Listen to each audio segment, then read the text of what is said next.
Number 10 is a game that's been waiting for over 3 years.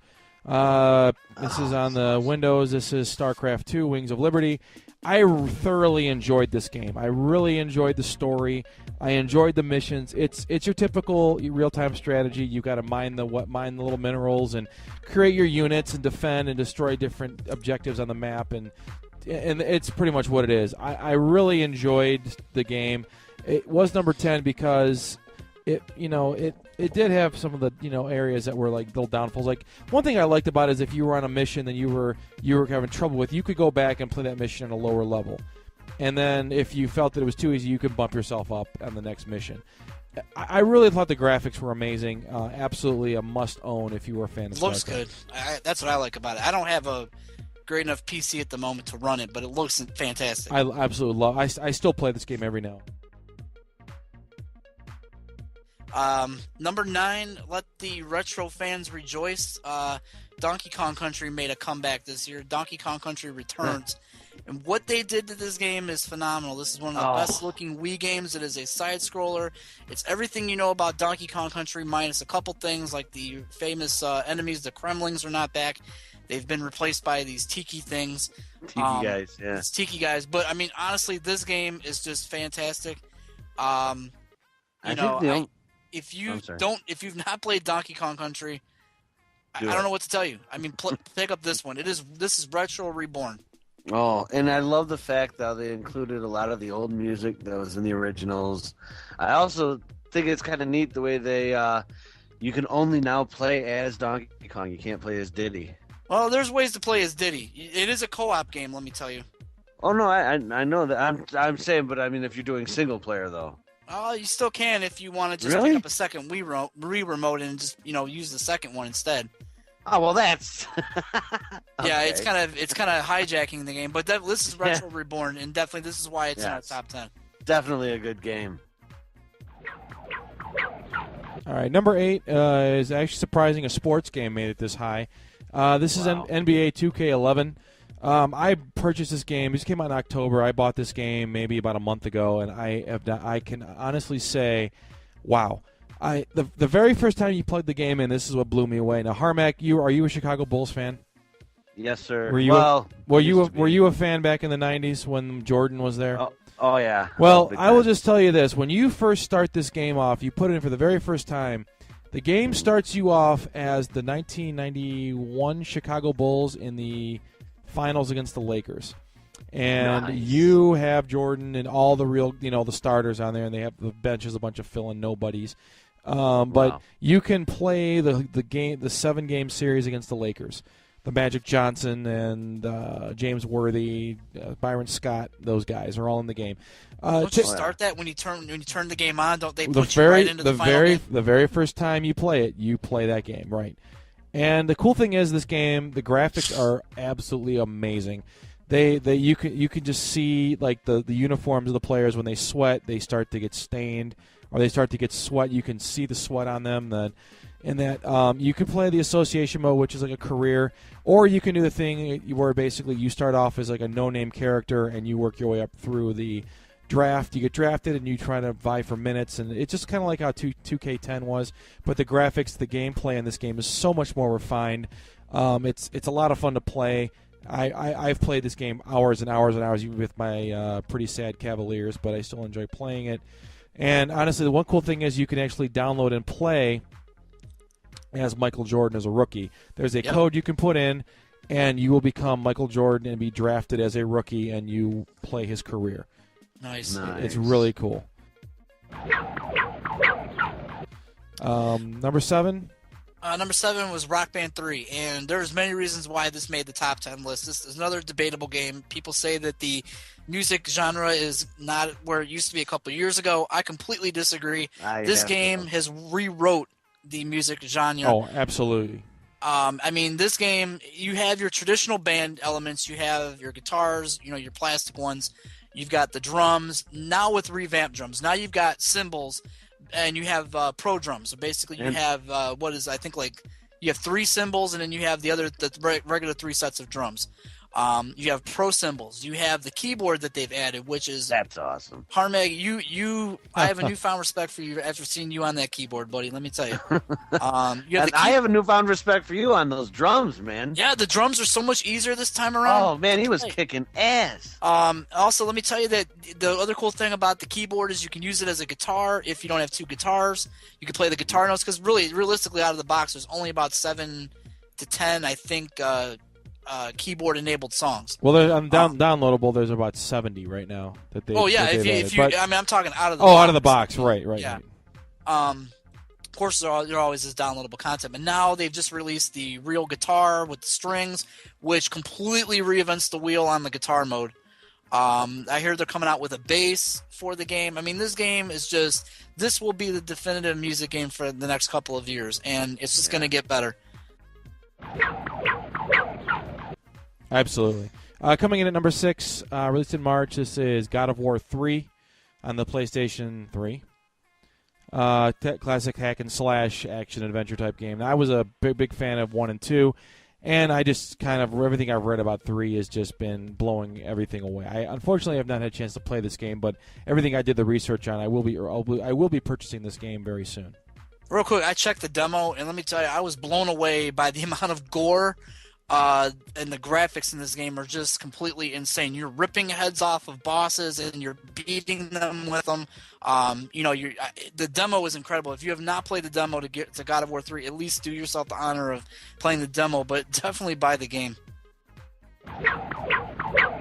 We're in our top 5 now, and I know Al and Harmack are going to have orgasms over number 5. This is I've only got a couple minutes with this one, so I really got to be quick. Final Fantasy 13. Yeah, my opinion, Final Fantasy 13, it would have been higher. To me, this is my game of the year. It's not just because I'm a huge fan. It's because of the amount of time that this game has taken me. This is the hardest Final Fantasy game, I believe, to date since Tactics. This game is relentless. This game will force you to play it for hours, which is good.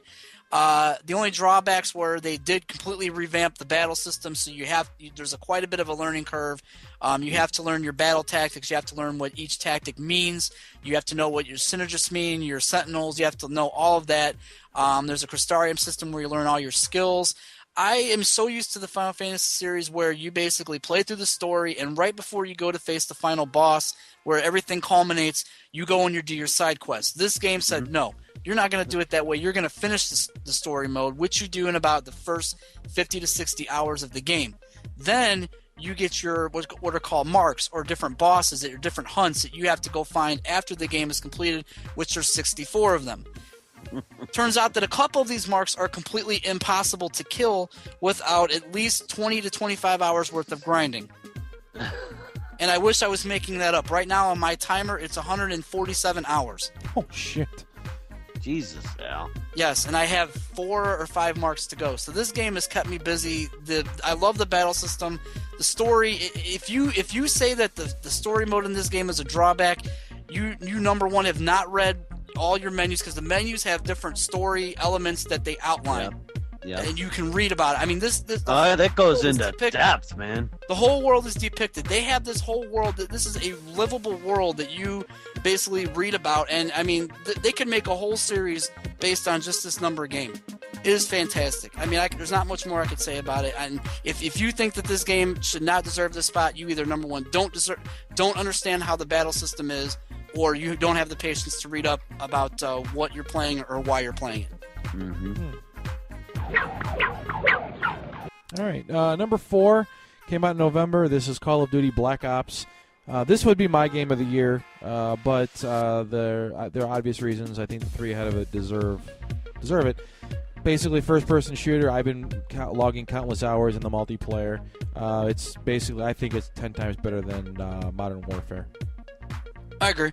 I mean, they've really gotten rid of a lot of the glitches and the cheats that used to be in Modern Warfare. No more noob tubers, no more Halo jumpers, and no more people that are hacking the game.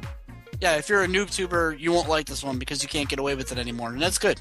I like the fact now that when you kill your own team kill your own members of your own team in hardcore mode after 3 kills, they kick you from the game. Yeah. It happened to me once. I was playing with Mike from The Real Review. I called in a napalm strike and I actually killed 3 of my guys accidentally, and it kicked me from the game. Completely accident. This is my multiplayer game of the year because really that's all you buy the game for. Oh yeah, the storyline is great too. Don't let me fool you. Right. But you know, this is my multiplayer game of the year. Call of Duty is an excellent game, but again, it is a sequel. They didn't really change a whole lot, but it's great. Okay, now our top 3 games. Number 3. I'll take this one. Super Mario Galaxy 2. Look, this is a Wii game, but it is a Mario game. First of all, Mario games have a classic sense of always being terrific. This is probably one of the best Wii games you can find. It is a sequel to Mario Galaxy. Plays a lot like Super Mario 64 back on the old school N64. You can basically take Yoshi on in this one. Each level in this game is completely different. Like you in the previous games, you always have to collect the 5 stars in each level, and the level design looks exactly the same. You just have to get like a different checkpoint to get that star, right? This one, every time you have to go back to the same level to get a star, they open up more of the level that you have not seen before, and you go a completely different direction. You don't repeat anything the same in this game, and that's what I love about it. And that's why, if you look on various many sites that are ranking this, some even as the game of the year, and basically this is one of the top-selling games, 5.1 million copies so far being sold of this game, and that's why we have ranked this at number 3. Wow. Yeah, I know you love the hell out of that game. Love Mario Galaxy 2. Love it. Number two on this list came out in May. This is Red Dead Redemption. This is debatable. This is debatable because a lot of sites are also ranking this as Game of the Year. Yes. Just basically think Grand Theft Auto in the Wild Wild West. Basically, except you're not stealing people's horses. Well, you can. You can. You but can. I'll tell you what, the storyline in that game is just awesome. Storyline is good. The graphics are excellent. It is a very... I mean, it's the Wild Wild West, and it's the best way that it could be relived. You go into saloons. You actually play real poker with real online opponents within the game. Lots of mini games. The game is very long. It's enough to keep you busy. The multiplayer mode is even fun. You can go into different teams where you're riding on horseback. You're basically you're walking on foot. This is debatable. This could be Game of the Year, but in our opinion, no. In our opinion, it's up there, but one game beat it, and this game just came out last month. This is Assassin's Creed Brotherhood. Yes. Brotherhood is our game of the year, our number 1 game of 2010. I know it's only been out for roughly a month and a half, maybe that, but I've just started playing this game. I've played maybe 10 hours into it, and it's all I can do to go back and play it. I absolutely love this game. Yeah, I agree. Everything about it. The biggest thing that they did to this one is not only does it have the classic addictive Assassin's Creed gameplay, it continues the story of Assassin's Creed 2, so it's not a direct sequel. It's more of like a continuation, basically, of that character Ezio from Assassin's Creed 2. But basically, they've added a multiplayer mode, which is also quite addictive. In fact, it is, in most people's favorites, the second best multiplayer game of the year. It's different. It gives you something different to do. It's heavily watched, so you don't have the problem with the cheaters and everything of that nature. This game had just so many enhancements over its predecessor, which is why basically it beat out Call of Duty in that case.